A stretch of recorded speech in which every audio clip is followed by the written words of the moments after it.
Hello everyone, thank you for being here. In the next few minutes we will be discussing about software as a medical device, or SAMD as it is being called. It is going to be a high-level view of what software as a medical device is based on my experience. We are not going to deep dive into software as a medical device because this is a wide area and we do not have sufficient time today. But for those of you that will have questions or would like to go into more details, we'll be expecting you at the stand. By the end of this presentation, each one of you should be able to understand at a high level what software as a medical device it is and what it means for project managers that are working in this industry. I'm Daniela, and I'm looking forward to be diving into this together with you in the next few minutes. I will be talking about the first part, project management, and my colleague Ionut, he will be talking about system integration. Let's start first with software as a medical device. Before we kick this off, I have some questions. I would like to have a better understanding of the audience that we have today. So I have 3 questions for you. Which of you had experience in the past with software as a medical device, or are working now in software as a medical device industry? Please raise your hand. Okay, very few hands raised, all right. Let's see how many of you have been project managers in the past or are project managers now. Okay, a bit more. Let's see now how many people we have in this room from the IT field, from the IT industry. All right, the majority of us. To summarize, so most of us are from the IT sector, but just few of us are familiar with software as a medical device and have worked in this particular niche. Let's start first with the basic. What is software as a medical device? Software as a medical device, according to its definition, it's a software solution that covers one or more purposes, medical purposes, with the scope of being to a use for the end user or for the customers. You might be wondering if you have already interacted with software as a medical device, and most probably, at least the majority of you would, because software as a medical device have already made a large contribution to all our lives, including to our beloved ones. There are multiple applications, there are multiple SAMDs on the market. I've just listed 3 of them that are broadly distributed. For example, we have the ECG monitoring applications. These are applications that have mobile sensors that are detecting the electrocardiogram, that are determining irregular heartbeats with the scope of detecting cardiac disease. This is just an example. There are lots of other applications on the market that are covering disease. For example, if we think to multiple sclerosis, these are applications that are covering walking pattern, cognition tests, and so on. And the scope of these applications is to facilitate and monitor the status of the patients and facilitate their discussions with their healthcare providers. Another area where we have a lot of applications is radiology. For example, on this area, we do image analysis. We determine tumors, we determine fractures, and we determine overall abnormal images. All these applications that are on the market have the main scope to help the patient. It is important, therefore, that we do now what patients need next. It's really important in every industry to do thorough testing, to ensure that we are following the standards, that we are following the guidance that are there, and that we're following the types of testing that we have. Now, in this particular industry, being a regulated one, as many others, it is even more important that we cover this part, because, by the way, we are going to have incidents. And unfortunately, there have been some incidents that have already happened in this spectrum. For example, we had issues, there have been like cyber attacks on wearable devices. And of course, it resulted in inaccurate data. We had, on the other hand, some things a bit more severe than that. We had incorrect dosage calculation. And this led to patients receiving the incorrect dosage in their treatment, and as a result, having adverse events. It is important to do right testing. It is important to understand the standards, because in this particular field that is regulated, we are talking about PHI and PII data, right? Patient identifiable information and personal health information. It is really important that this is being tested properly.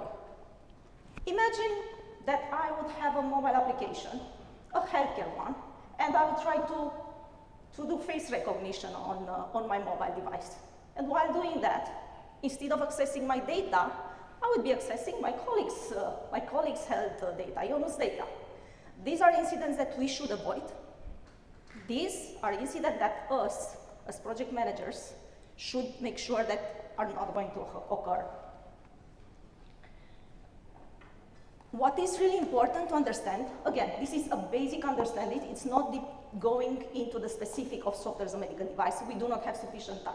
But it's really important to understand that there are a lot of different regulations, and that these apply to different markets. For example, in EU, we have the MDR, the medical device regulation. In US, as most of you might know, we have the FDA, Food and Drug Administrations. But there are many more other markets.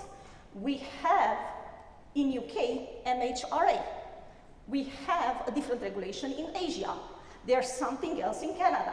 So what is really important to notice is that the regulation part, it's defined not only by one standard, but it varies from a region to another. Keeping in mind that this is a large spectrum, and keeping in mind the fact that although the basic, or the standards and the variation of the regulations across different regions, it's almost the same, there are still some differences. Therefore, for us, for project managers, it is important that when we release a project, when we release that product to a specific market, to ensure that we follow those specific regulations.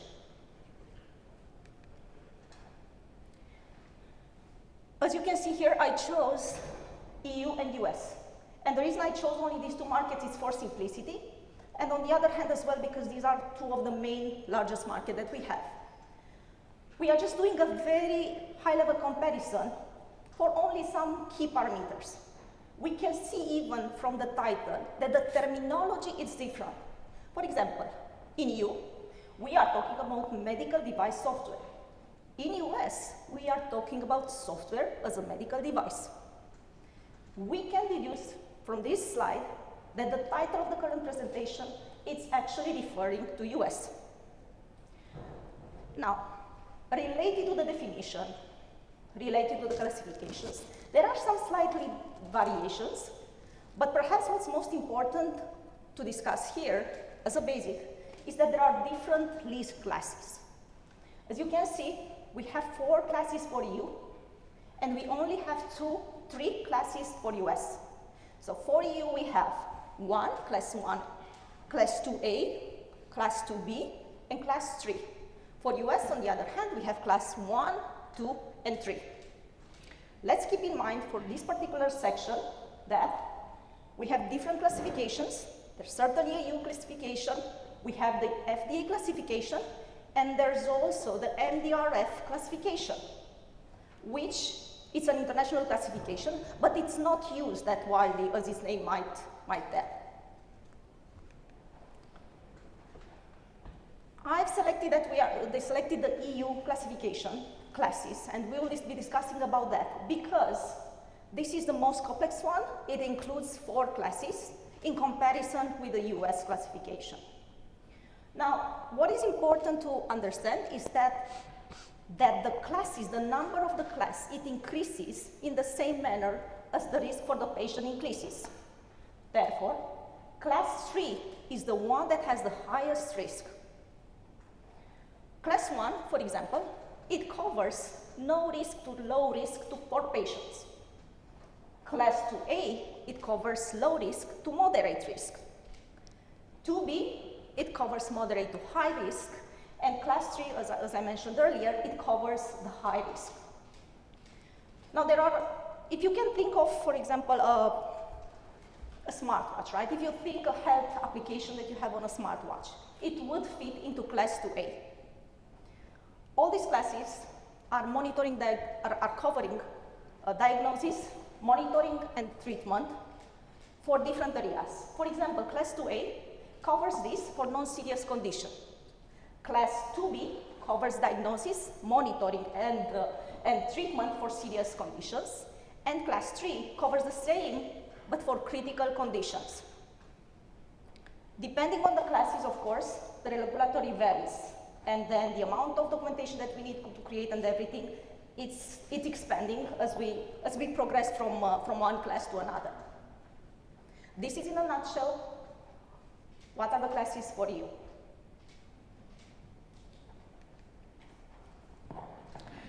What we talked so far, it's what are software as a medical device, what are the classes.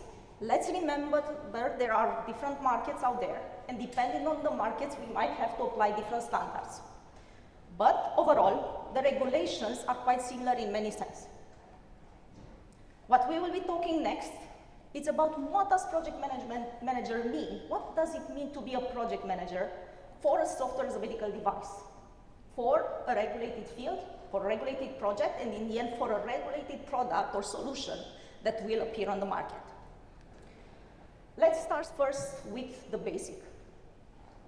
I saw that we have relatively half of the people from this room have had some experience with project management. So let's start with the basic. What is project management? So project management is the ability, the application of specific knowledge, skills, techniques, and so on in order to build something of value, something of use for the customers. We all know, or most of us know, the phases that the life cycle of the project management has. We start with initiation, that includes defining the stakeholders, defining the scope, what's the purpose of the product that we are going to create, and so on. We are going to move after to the planning stage. Now, planning stage includes normally a plan, a very detailed plan where we're going to mention the timeline, the budget, the resources, and so on. All these detailed information that are very key for the beginning of a project. We move then to the hands-on phase called execution. And of course, we will continue and we'll have monitoring and control phases. And at the end, we will have closure activities. This is, in a short story, the phases that we have for the life cycle for project management. Now, you might be wondering and might be thinking that being project management in the field and then moving to a completely different domain, well, there are many differences, right? After all, we are all talking about project management and that's kind of the same. Well, yes or no? And I'll be very specific. I'll give you an example. Let me start with a question. Which ones of you, please raise your hands, those of you, that know who was the first person on the moon? Okay, so most of you, Neil Armstrong, right? Which ones of you know who was the second person on the moon? Okay, very few compared to the first one, and that's exactly what I mean. I've experienced, after 9 years of working in healthcare industry, I switched to an IoT domain, and I thought at that time that knowing project management would be sufficient. It was a good start for sure, it was the foundation, but it was not enough. And because of the speed, right, I moved to the IoT field, where the speed mattered. The speed mattered that much, and there was that much pressure, that we were publishing in the newspaper when the product is going to appear on the market in different continents before we even started the kickoff. So this to me, it took me between 6 months to 1 year to accommodate, to shift the mindset and the understanding from working as a project management manager in the healthcare industry, where we were doing thorough testings, where we were followed standards, where we were never releasing with medium and sometimes not even lower bugs, priority, rights, and severity, transitioning to a field where speed was the most important metric. Because being on the market at that time first, it did matter. It did matter a lot. So I had to have this mindset switch because we were ending up, of course, releasing with bugs that were low, sometimes even with bugs that were medium. And everything seemed to be in a speed forward. For me, that was definitely a lesson because we need to adjust the skills that we have. We need to first understand the market for which we are project managers, and then knowing those particular triggers, knowing how the market goes, to apply the foundation that we have as project managers. Now, there are some key areas, key differences by working in a software as a medical device versus working in a non-regulated field. And again, I chose to speak about software as a medical device just because I'm familiar. There might be, and there are other industries out there that are also regulated and that might be experiencing the same view. We have what is called, right, regulatory compliance. So certainly when we talk about regulated fields, we talk about standards, we talk about compliance, we talk about regulations, we talk about audits, and so on. This gets expanded. The complexity extends. When we talk about software as a medical device, it is a must that we have the risk management in place. It is a must that we have risk assessment methods. And we do not have the freedom that we might have in a non-regulated field, because we will have to select the risk assessment that fits that particular field. So, whether you will be using FMEA, failure mode effective analysis, or if FMEA, or other risk assessment methodologies, you will have to ensure that this is going to be done thorough through the entire life cycle of the project. We need to identify risks, we need to mitigate those where it's the case, and we need to ensure that this is working efficiently for the entire program. In terms of agile methodologies, these are kind of the same, no matter if it is a regulated or a non-regulated, but it's going to be much more complex and hard to choose the methodology, considering the fact that in regulated fields, in SAMDs and so on, we are talking about much larger teams. We're not talking in general about a project, we are talking about a program. Stakeholder engagement. That is a very important area. The reason I'm mentioning that is because that highlights that we will have a lot of different parties of the same organization working together. So, as a project manager in SAMD, you will not only be interacting with your development team, but you will have to interact with a lot of additional other departments and other parties. You will have to interact with compliance, with the QA, with QA, with regulatory, maybe with legal, procurement, and so on. So your spectrum will become definitely larger. Certainly I included documentation and traceability, because as we all know, in a regulated environment, we will end up with a lot of documentation. There's going to be a lot of paperwork that we have to fill, that we have to review, that we have to sign in the end, and that needs to follow, of course, the standards. And yes, sometimes it's going to be a challenge to store those, right? To store all those documents. Perhaps not that much now, when we live in an era where we have electronic signatures and we can keep electronic records. But back then, 20 years ago, we had to keep almost every single time physical evidence, documents. Now, let's talk a bit about additional differences that I've experienced. Again, this whole presentation is based on my experience working in a healthcare field, but also in other industries, and being a project manager. So some core differences that I notice definitely are the scope. The scope is way larger. We are talking almost about a program rather than a project. The volume and complexity, it's linked to the scope.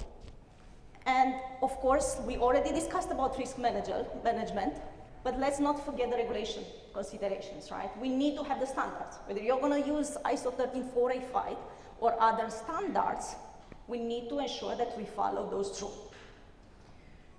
In disciplinary collaboration, right, that's what I mentioned a bit earlier, we need to ensure that the communication is happening, and it needs to happen efficiently.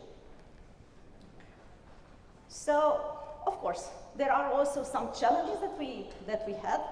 So I listed here those that I've noticed that have been the main ones.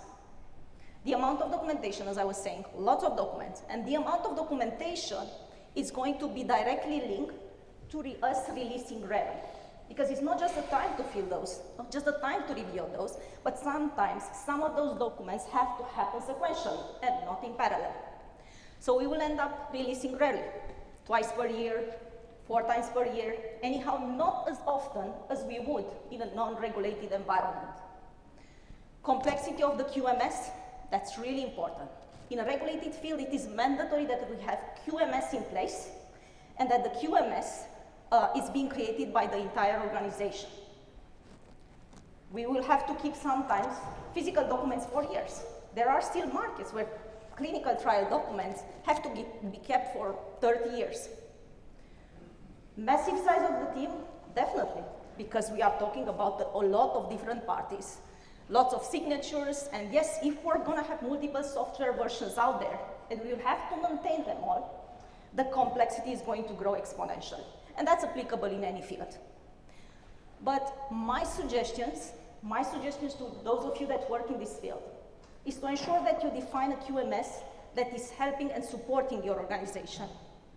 Ensure that you are not duplicating the data in different documents.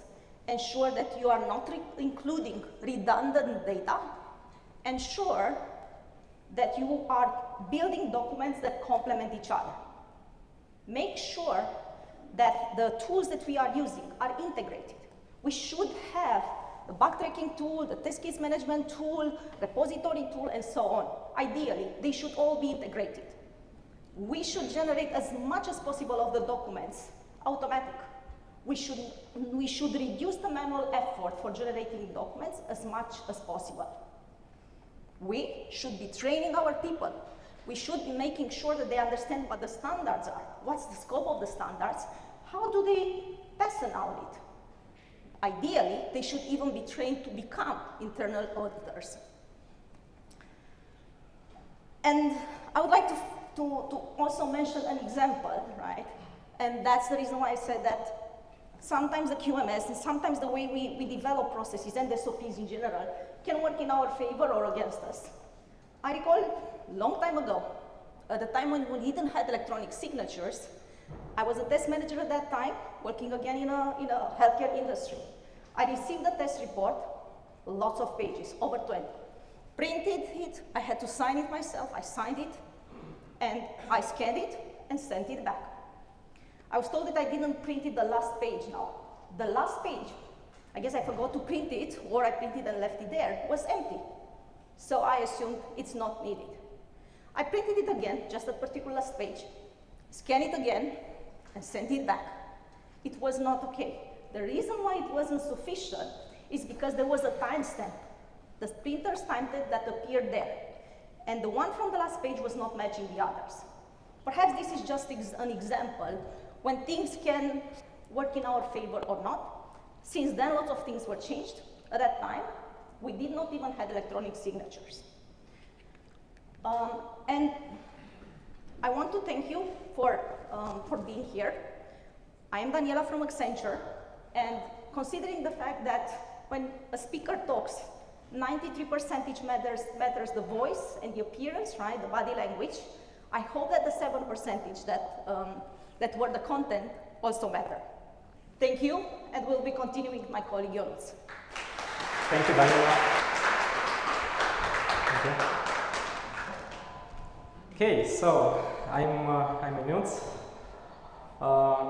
Thanks, Daniela, for showing us what the project management means for a software as a medical device, but we cannot just release the software as it is, because we also need to test it.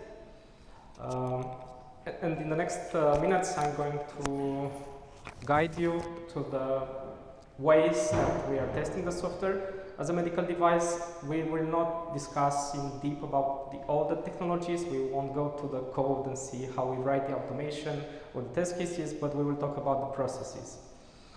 And for that, I edited here a code set by James Badge, and he's saying that the pretty good testing, it's easy to do, but the excellent testing is quite hard to do. Why I like this code is because on the software as a medical device, we need to make sure that we do an excellent testing, and I will tell you why. Think about that you have a mobile game. So if you have a mobile game, you open the app, you play, you start playing the game, and the game is crashing. Then it won't be a big problem, because you can turn on the app again and you'll start from where you left. But if you have a medical device application and you're a patient and you took a test, and then during the test the app is crashing, then it's not a good user experience. So maybe the data which you already did in that day or during that test will be lost. So that's why here on the medical device software, we need to pay a bit more attention and do the excellent testing. Daniela told us about some SMD systems, about some software devices. I'm going to tell you a bit more about that and give some more examples. For example, we have wearable gadgets. I think majority of us are using smartwatches or Fitbits, and for that we can use a different application incorporated to the smartwatches. So all the smartwatches are collecting data like heart rate or different other sensors. So we can have applications running on those. We also have a health and wellness application, which can be used by our patients. So we can help them to track the different diseases through those applications. And of course, we have the telemedicine platforms where we can control the patients remotely, so they can install different applications on their phones, and we can, the doctors can see the results on their desktop in real time. And all of those applications needs to be integrated with some devices in some cases, so we call them integration points. For example, we have interfaces with medical devices. I remember when I started my career 8 years ago, I was joining a company where I was working on a medical device project at the time, and we had a patch which was able to collect some data like the heart rate, and that was communicating with an application. And after a few months, something happened with that company. I thought that, okay, they are going to also fire me, but they didn't. And after some time, I joined here in Accenture, and since 4 years, we are working on those kind of software as a medical device, where we have different patches, different sensors. So all of you knows that the mobile phones, they have different sensors, and based on those sensors, like the walking, you can walk, and then the phone in your pocket can collect some data. We are gathering that data, and then we are calculating different features based on the algorithm that we create. Of course, we can use and integrate our software with different APIs for external third parties. That's possible. And of course, we can integrate our software with remote monitoring platforms. As I told you a few minutes ago, We can remotely control the patients by having some mobile apps which are used by them, and those mobile apps are connected through a backend with some websites which can be accessed by the doctors. We call them healthcare providers, and they can see the data in real time. We can do like the telemedicine. We can send them a message in the app, and they can set up an appointment, and it's easier rather than going to the clinics and do those appointments. We can do them online. Next, we talk a bit about the systems and the integration with some points, but now let's see how we are testing them. So we have different testing types. For example, we have functional testing, and here we are covering almost all the technologies. What happened?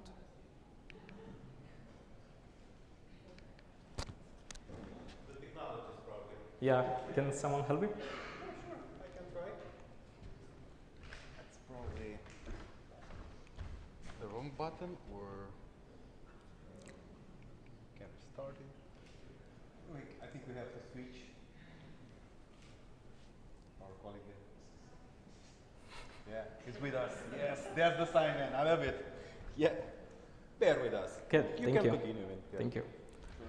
So I was. Nothing, by the way, Okay, that was a bug. So when we are talking about testing, we have like functional testing where we are using different technologies.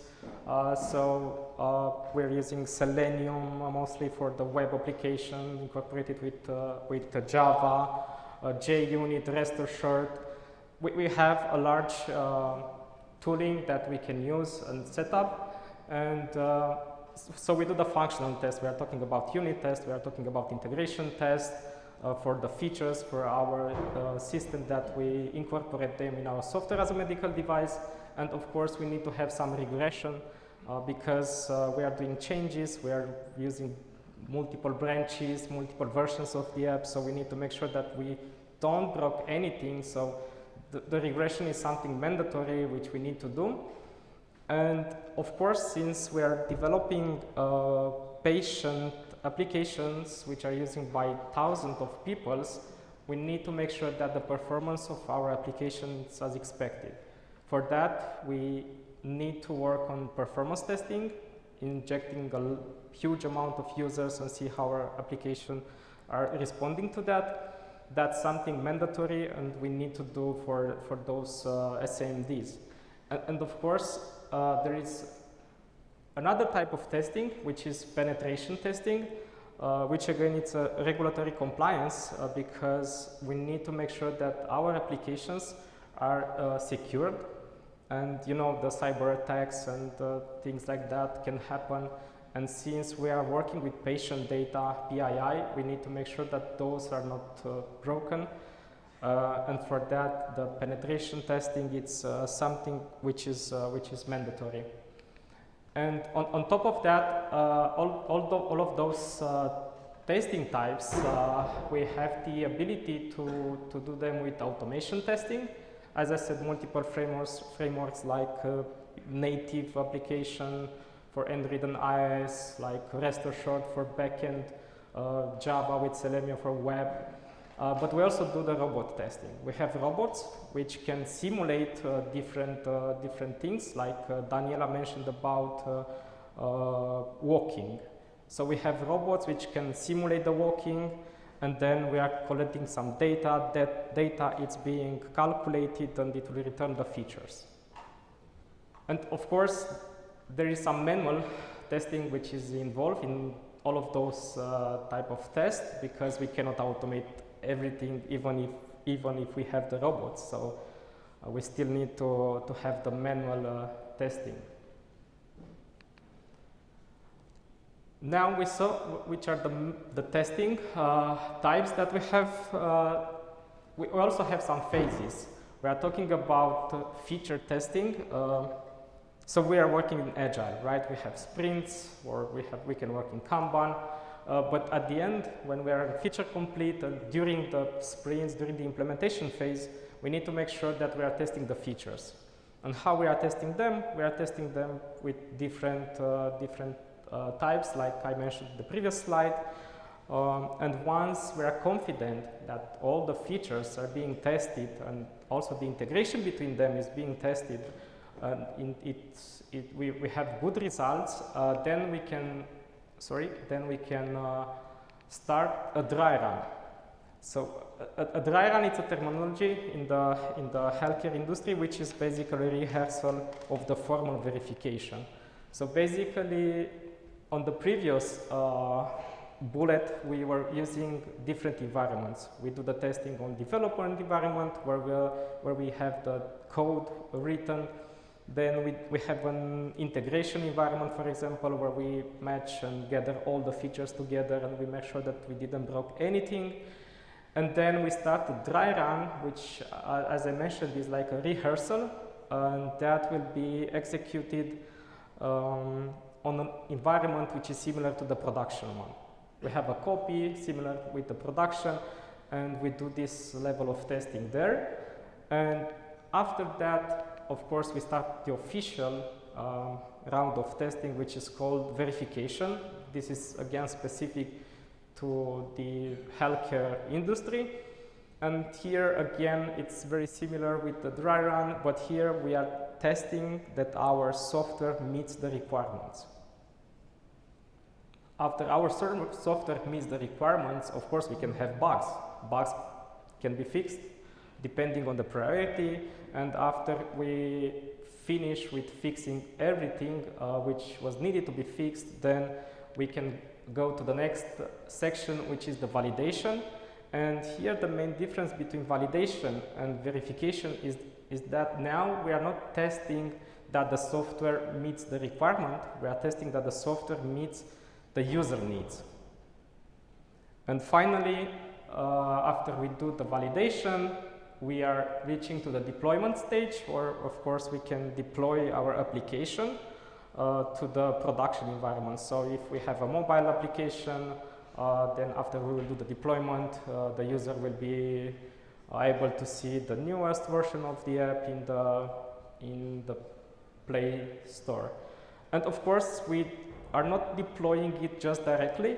We still have a round of testing here, even on the deployment on the production environment, but that's a bit not that much testing because on the production environment the access is quite limited, so we don't have that access that much. So we do like a smoke test just to make sure that everything went well. And after that, as I said, so we have the application, the productions, and in the production, and the user will get the new versions. Now, during all those phases, of course, we need to do some documentation because Daniela mentioned about regulatory compliance, about different standards that we need to follow, and for that we have a QMS defined, which stands for Quality Management System, and we need to follow some SOPs, software operating procedures. And here I've listed again those phases, excluding the validation part. And here you can see some of the testing documents that we need to do during release life cycle. We start from the dry run. We have some like the test protocol and a traceability matrix, which means that we need to gather all the requirements, all the customer requirements for that section, for that release, which are mapped to system requirements, which are mapped to test cases. So we need to have all that mapping, and all those documents where you see here, they need to be approved before we can start the next phase. So we cannot start the next phase until those documents are being approved, and not only approved. By saying approved, I mean someone will need to review them, someone will need to approve them, and someone will need to sign them. And for that, we have a doc control system. There are multiple doc control systems depending on the project, depending on the company and the client.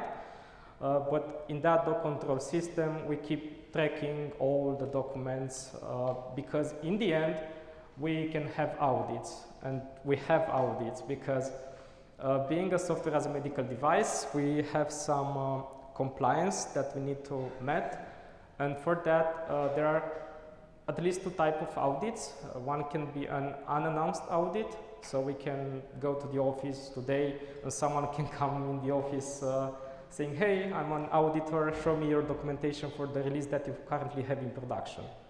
So then we need to be prepared and show them, we don't know what they are going to ask us.